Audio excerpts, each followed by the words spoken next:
जोहार, मैं हूं शमीम अहमद और आप देख रहे हैं झारखंड बुलेटिन। पहली खबर की ओर रुख करते हैं। अस्थायीकरण की मांग को लेकर पिछले 8 दिनों से राजधानी रांची के मोरहाबादी मैदान में धरने पर बैठे सहायक पुलिस कर्मियों ने शुक्रवार को राजभवन व मुख्यमंत्री आवास घेरने को लेकर जैसे ही आगे बढ़े तो पुलिस ने उन्हें आगे जाने से रोक दिया, जिससे उग्र हुए सहायक पुलिस कर्मियों ने बैरिकेडिंग तोड़ दी और आगे बढ़ने की कोशिश की। इसी बीच रांची पुलिस की ओर से लाठी चार्ज कर दिया गया और आंसू गैस के गोले भी छोड़े गए। जवाब में सहायक पुलिस कर्मियों की ओर से भी रांची पुलिस पर पथराव किया गया। इस अफरा तफरी के बीच दोनों ओर से करीब 30 लोग घायल हुए हैं। इसमें सिटी एसपी के अलावा महिला व पुलिस कर्मियों के साथ साथ सहायक पुलिस कर्मियों के बच्चे भी शामिल हैं। गौरतलब है कि राज्य के नक्सल प्रभावित 12 जिलों के करीब 2300 महिला पुरुष सहायक पुलिसकर्मी अस्थायीकरण की मांग को लेकर राजधानी के मोरहाबादी मैदान में आंदोलनरत हैं। उधर शुक्रवार की शाम बैरिकेडिंग तोड़ने और उपद्रव करने के आरोप में लालपुर थाना में 1500 सहायक पुलिसकर्मियों पर प्राथमिकी दर्ज की गई है। इसमें कुछ को नामजद भी बनाया गया है। बताते चले कि इसके पहले भी 1000 से ज्यादा पुलिस कर्मियों पर लॉकडाउन उल्लंघन, धारा 144 का उल्लंघन और पब्लिक प्लेस पर नॉनसेंस करने को लेकर प्राथमिकी दर्ज की गई थी। वहीं राज्य के मुख्यमंत्री की ओर से सहायक पुलिस कर्मियों से अपनी मांगों को रखने का अनुरोध किया गया है। साथ ही कहा गया कि लोकतंत्र में सभी को अपनी मांगे रखने का अधिकार है, लेकिन इसके लिए अगर कोई गैर कानूनी कदम उठाता है तो सरकार इससे समझौता नहीं करेगी। वहीं उनकी जायज मांगे जरूर सुनी जाएगी।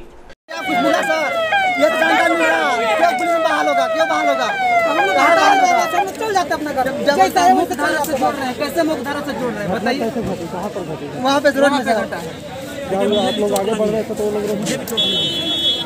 आंसू का छोड़ा जा रहा है सर। देखिए, यहाँ पे सहायक पुलिसकर्मी की जो डिमांड कुछ दिन से इनका यहाँ धरना चल रहा है, उसी को लेकर के ये लोग एकाएक अभी उग्र हो गए थे और यहाँ पे बैरिकेडिंग पूरी की पूरी पलट दी थी और इसी के संदर्भ में हमें और पत्थरबाजी भी उधर से की जाने लगी, तो हमें फिर प्रिवेंटिव कार्रवाई यहाँ पे करनी। अभी हमारी तरफ से कुछ 10 लोग करीब हैं कि जो कि पुलिस की तरफ से इंजर्ड हुए हैं, उनकी तरफ से भी कुछ 5-6 लोग हैं। हम लोगों ने बार बार अनाउंस करके बोला है कि अगर आप में कोई भी इंजर्ड व्यक्ति, अगर आपको लगता है कि थोड़ी भी चोट है तो हमारी एम्बुलेंस यहाँ काफ़ी संख्या में लगी हुई है।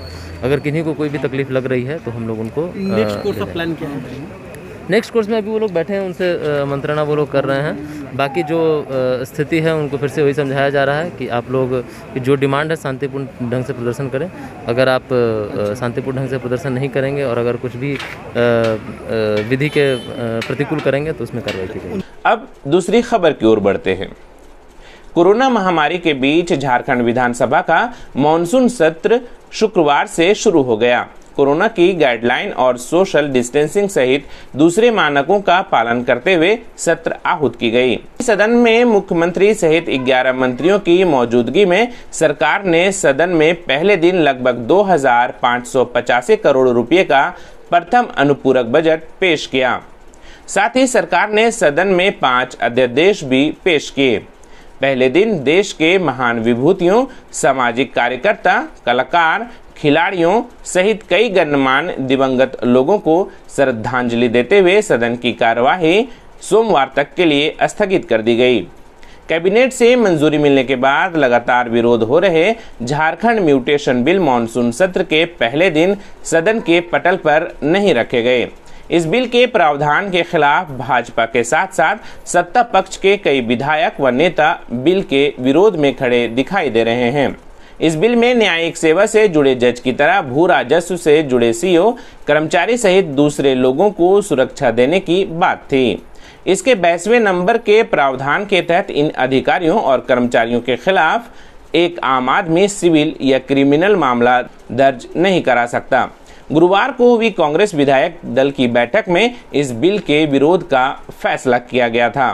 पत्रकारों से बातचीत करते मंत्री रामेश्वर उरांव ने झारखंड म्यूटेशन बिल को रीड्राफ्ट किए जाने की बात कही है। वहीं मुख्यमंत्री हेमंत सोरेन ने किसान अध्यादेश को लेकर केंद्र सरकार को आड़े हाथों लिया। अभी जब तक सोमवार को पूरी बात बता पाएंगे हम, अभी इतने कहेंगे हम कि हम लोग इसके पक्ष में नहीं। इससे लोगों को दिक्कतें हों, पहले से दिक्कत है और बिल अगर आया पास हुआ तो लोगों को दिक्कतें पड़ जाएगी। जमीन संबंधी रीड्राफ्ट होना चाहिए कहेगा। देखिए, केंद्र का जो नीति है वो आप लोग देख रहे हैं, लगातार उनकी नीतियों के खिलाफ अक्सर हाँ देश में लोग गोलबंद हुए हैं, देश में लोग ने मुखर होकर के अपनी बातें रखी हैं, चाहे वो किसान से संबंधित हो, चाहे वो सीए से संबंधित हो, चाहे जीएसटी से संबंधित हो, चाहे आप नई शिक्षा नीति को लेकर के बात हो, बहुत सारी ऐसी बातें हैं। पता नहीं केंद्र सरकार किस मंशा से नीति बनाती है, ये तो केंद्र सरकार अपने तरीके से उसका डिफाइन करती हैं और वास्तविकता कुछ और दिखता है। अगली खबर लातेहार से। लातेहार जिला के हिरहंज थाना क्षेत्र में हिरहंज पाकी NH10 पर संदेहास्पद स्थिति में एक अज्ञात महिला के शव मिलने के मामले का पुलिस ने 3 दिनों के अंदर खुलासा कर लिया। इस मामले में महिला के पति और उसके 2 दोस्तों को गिरफ्तार भी किया गया। पुलिस ने बताया कि पति ने पत्नी की चाल चलन पर शक होने पर अपने 2 दोस्तों के साथ मिलकर पत्नी को कार से कुचलकर मार डाला और हत्या को दुर्घटना का रूप देने के लिए शव को सड़क पर फेंककर भाग खड़े हुए। बताते चले कि बीते 15 सितंबर को पुलिस ने इनातू बरवागड़ा जंगल से एक अज्ञात महिला का शव बरामद किया था। बाद में महिला की पहचान रुखसाना बानो झरहा लेसलीगंज के रूप में हुई थी। इस संबंध में प्रशिक्षु IPS हरविंदर सिंह ने SP कार्यालय में प्रेस वार्ता कर बताया कि पुलिस अनुसंधान में पता चला कि रुखसाना बानो की शादी गांव के ही चंदन कुमार चंद्रवंशी के साथ फरवरी 2020 में हुई थी।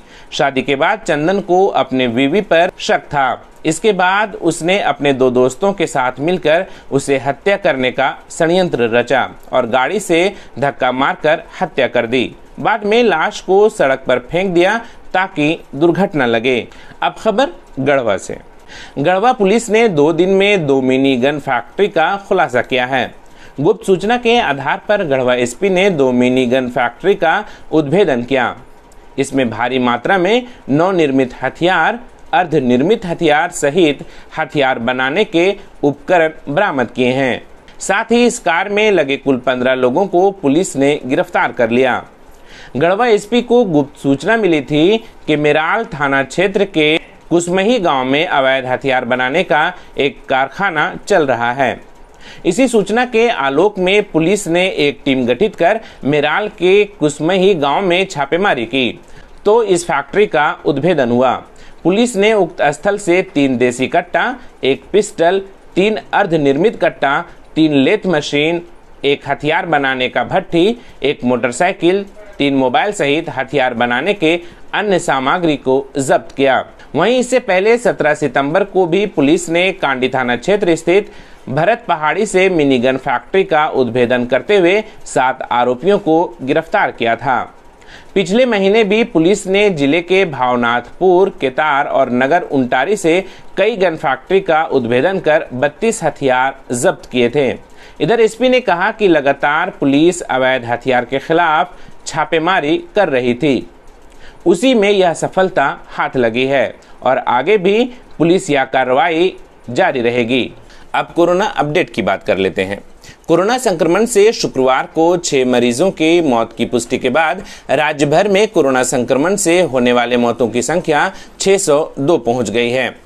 संक्रमण के नए मामले शुक्रवार को 1478 सामने आए, जिसके साथ ही कुल संक्रमितों का आंकड़ा बढ़कर 68,578 हो गई।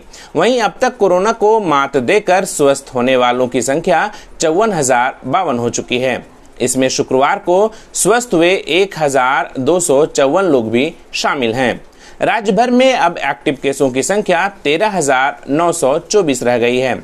शुक्रवार को 25,962 सैंपलों की जांच हुई। राज्य में अब तक 16,41,946 सैंपल लिए गए हैं, जिसमें 16,29,190 सैंपलों की जांच हो चुकी है। इस समय बैकलॉग में 12,756 सैंपल हैं। तो आज के बुलेटिन में बस इतना ही। फिर कल झारखंड बुलेटिन के साथ हाजिर होंगे। तब तक के लिए धन्यवाद। Subscribe now and press the bell icon. Never miss an update.